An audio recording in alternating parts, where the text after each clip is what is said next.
Hello, my name is Nick Harwell, Airport Planning Manager with the Florida Department of Transportation's Aviation Office. The Aviation Office is responsible for a variety of programs, policies, and studies that relate to aviation and airports throughout the state of Florida. These will all be explored further during the Florida Aviation Professionals Academy course, also known as FAPA. One area of technical expertise that the Aviation Office is responsible for is the review of master plans for all 130 public use airports. Airport master planning is a critical piece of the planning process that most airport professionals in the state are very familiar with all aspects of the project and the airport beginning with an airport master plan. While each individual airport and its sponsor is responsible for the development of their own plan, they receive support from both the district and central office personnel. FDOT is responsible for approving the master plan, scope of work, providing input, approval of the forecast and ALP, as well as accepting the master plan. This CBT will provide additional details specific to the master planning process, including the need for community engagement. Public involvement is critical to the master plan's success and should be emphasized early. Let's get started. An airport's master plan, simply referred to in this CBT as a master plan, represents an airport's blueprint for long-term development. Airports may decide to develop a comprehensive from-scratch master plan or update an existing master plan for a variety of reasons. It is the duty and responsibility of the airport sponsor to adequately plan for the future of their airport. FDOT and FAA coordination is key.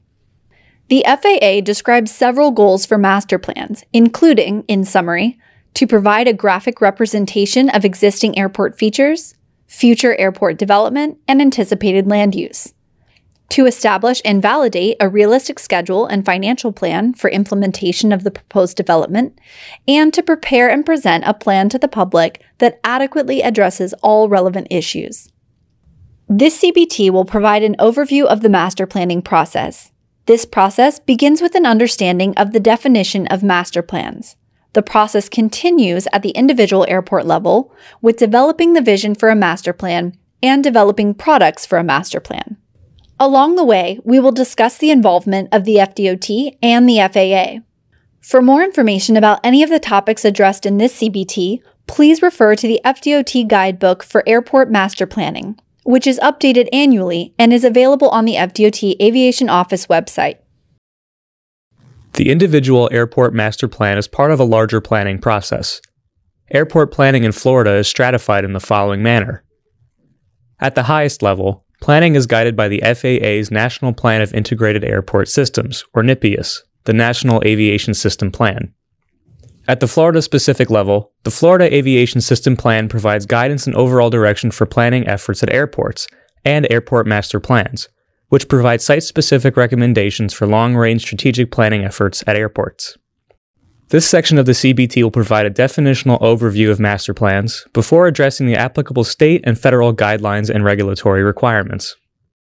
At its core, a master plan is a comprehensive analysis of an airport that ultimately illustrates the short, medium, and long-term development plans to meet the future aviation demand requirements in a safe, sustainable, and cost-effective manner. For federally obligated airports, extensive coordination with the FAA and its local Airport District Office, or ADO, in Orlando is critical for any airport master plan project. The FAA will not fund any projects not shown in the Airport Layout Plan, or ALP. Coordination with FDOT is also necessary at all stages of the master planning process. Beginning prior to the scoping effort and through final documentation, FDOT is responsible for reviewing all deliverables of a master plan, and ultimately conditionally accepting the plan. FDOT is unlikely to fund projects not justified through an approved master plan or ALP. There are several different types of airport master plans. A master plan can include a master plan update or a comprehensive from-scratch master plan. A key component of a master plan, an airport layout plan or ALP, is a visual depiction of an airport and airfield that shows boundaries and proposed additions to all areas owned or controlled by the sponsor for airport purposes, the location and nature of existing and proposed airport facilities and structures, and the location on the airport of existing and proposed non-aviation areas and improvements thereon. An ALP can include an ALP update with narrative or an ALP pen and ink change.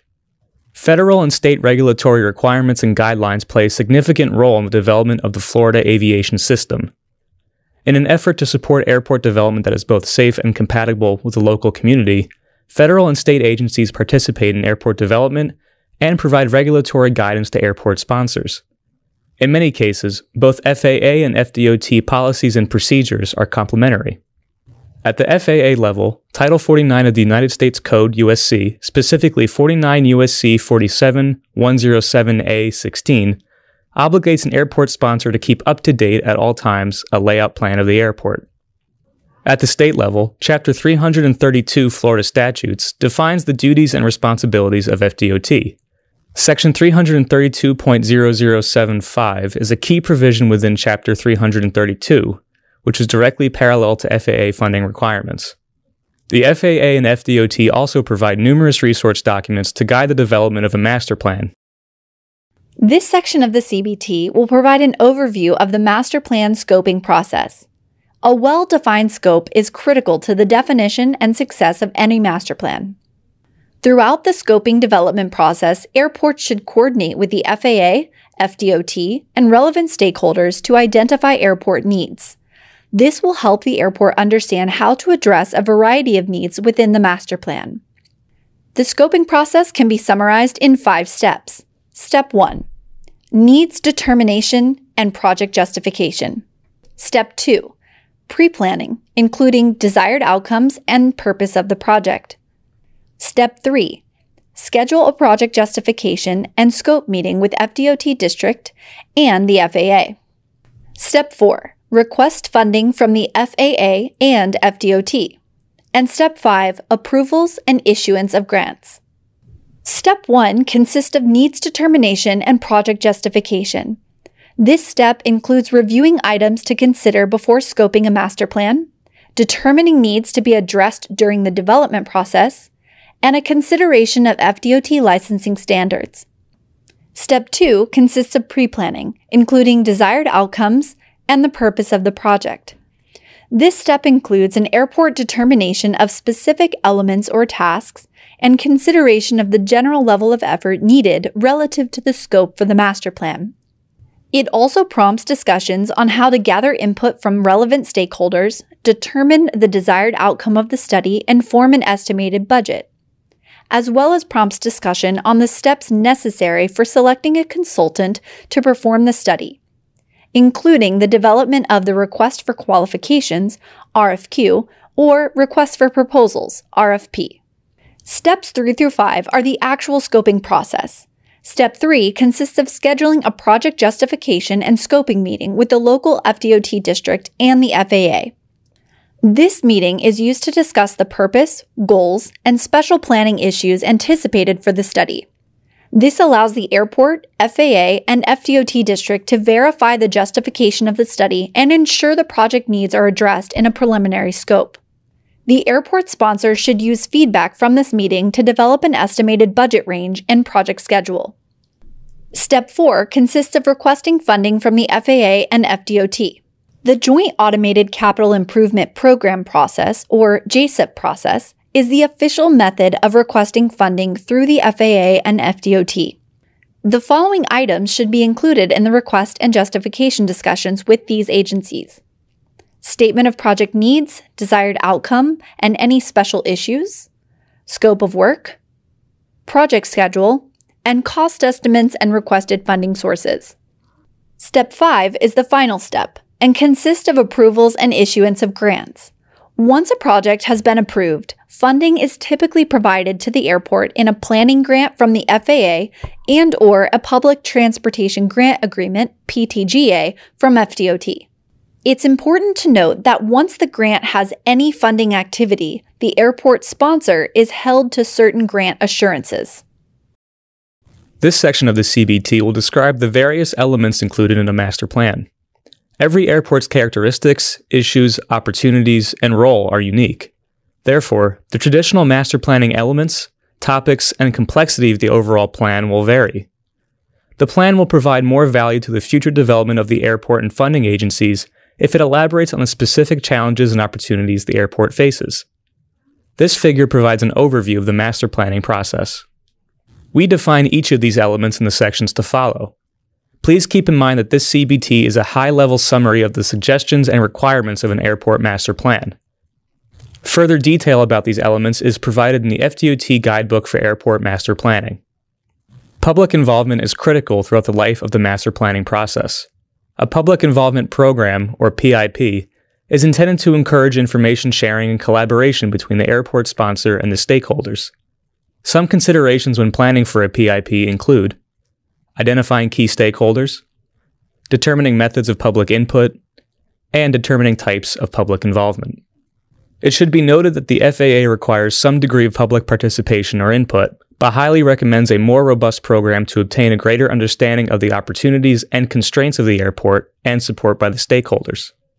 The following section provides an overview of 4 master plan study elements, including existing conditions assessment, environmental considerations, aviation activity forecasts, and facility requirements. One of the initial elements of a master plan is a thorough inventory of existing airport conditions. This inventory helps to establish the baseline for the study's analysis and recommendations. Identifying airside, landside, and surrounding airport facilities and their conditions is critical to evaluating facility requirements and opportunities. This evaluation must be based on existing and forecasted demand. Special care should be given to collecting and compiling the data for pertinent topics into a usable format for use in the planning process. Consideration of environmental factors in master planning helps the sponsor evaluate airport development alternatives. This will also provide information that will help expedite subsequent environmental processing. There are several items to consider when conducting an environmental assessment. These items include the requirements and standards related to both state and federal environmental regulations, and the documentation and incorporation of environmental analysis into the overall master plan. The master plan is not intended to conduct the full National Environmental Policy Act, or NEPA, or FDOT Project Development and Environment, or PD&E, process. However, the information collected and analyses conducted during the master plan will identify and help expedite subsequent environmental processes, permits, and approvals that may be needed. Aviation activity forecasts are the basis for deciding what facilities will be needed in each timeframe. Thus, reliable forecasts are necessary to provide justification for the funding and development of new infrastructure and policies. The Facility Requirement section of the Master Plan assesses the ability of existing facilities to meet projected demand. This section also determines what additional facilities will be required to accommodate forecasted aviation activity, as well as to meet federal, state, and local regulations. The Facility Requirement section should also incorporate impacts from emerging trends and stakeholder input. This analysis culminates in a summary of deficiencies and opportunities that is used to develop the recommended development plan. The Alternatives Development and Evaluation process identifies and describes alternatives for resolving the deficiencies identified in the Facility Requirement section. Since there is typically more than one solution available, the alternatives must be evaluated to arrive at the most appropriate development recommendation. The ultimate goal of analyzing alternatives is to identify and evaluate all of the alternatives that are designed to meet the current and future needs of all airport users. Alternatives must also agree with the strategic vision of the airport sponsor. The alternative development and evaluation process results in the recommended development plan and a series of draft documentation. Draft documentation should be reviewed through a public outreach element of the master planning process. Draft documentation can include several elements such as ALP, Facilities Implementation Plan, and Financial Feasibility Analysis. The following section provides an overview of these 3 elements. As previously noted, an ALP illustrates existing and proposed development at the airport. Of note, an ALP depicts existing and proposed airport facilities based on either a master plan analysis of needs or through other evaluations. A facilities implementation plan translates the recommended development plan into a series of projects that comprise the Capital Improvement Plan, or CIP. The facilities implementation plan consolidates information gathered through the master planning process, including through public involvement, and identifies how and when projects will be completed. Items to consider as part of the facilities implementation plan and developing a CIP include gathering information on individual projects, scheduling the projects, sharing the plan with funding sources, and securing future funding. The purpose of the financial feasibility analysis is to ensure that the projects identified in the CIP can be implemented with anticipated funding. The financial feasibility analysis identifies funding sources based on the airport's financial position and role. This analysis also provides a plan for funding projects in the short, mid, and long term. This step is important to ensure the CIP is realistic, as it demonstrates an ability to fund the local share of the project. The last component of the master planning process is final documentation. The project scope should specifically identify the draft and final work products of the master planning process. Airport master planning is part of a larger planning effort at the federal and state levels. Airports can conduct a variety of master planning efforts, from a master plan update to a brand new plan. For any master plan, time must be taken to conduct a full master planning scoping effort. The scoping effort provides a framework for full master plan product development. A master plan includes numerous elements, from an existing system inventory all the way through to a financial feasibility analysis. Along the way, it is imperative that an airport engage their stakeholders through a robust public participation process. This CBT has explored the importance of completing a compliant master plan for your airport. Conducting master planning in compliance with state and federal laws and recommendations will ensure that your airport remains prepared to support your community's aviation needs. A compliant airport master plan will also protect your airport's economic health. As a former airport manager, I understand the immense value of an airport master plan. This detailed overview of the master planning process was intended to stress the importance of master planning by carefully identifying the specific challenges and opportunities an airport faces. You can now see that a well-designed master plan can position an airport for years of success. We hope that you also understand a little more about the benefits that the master planning process provides to the fiscal health of your airport.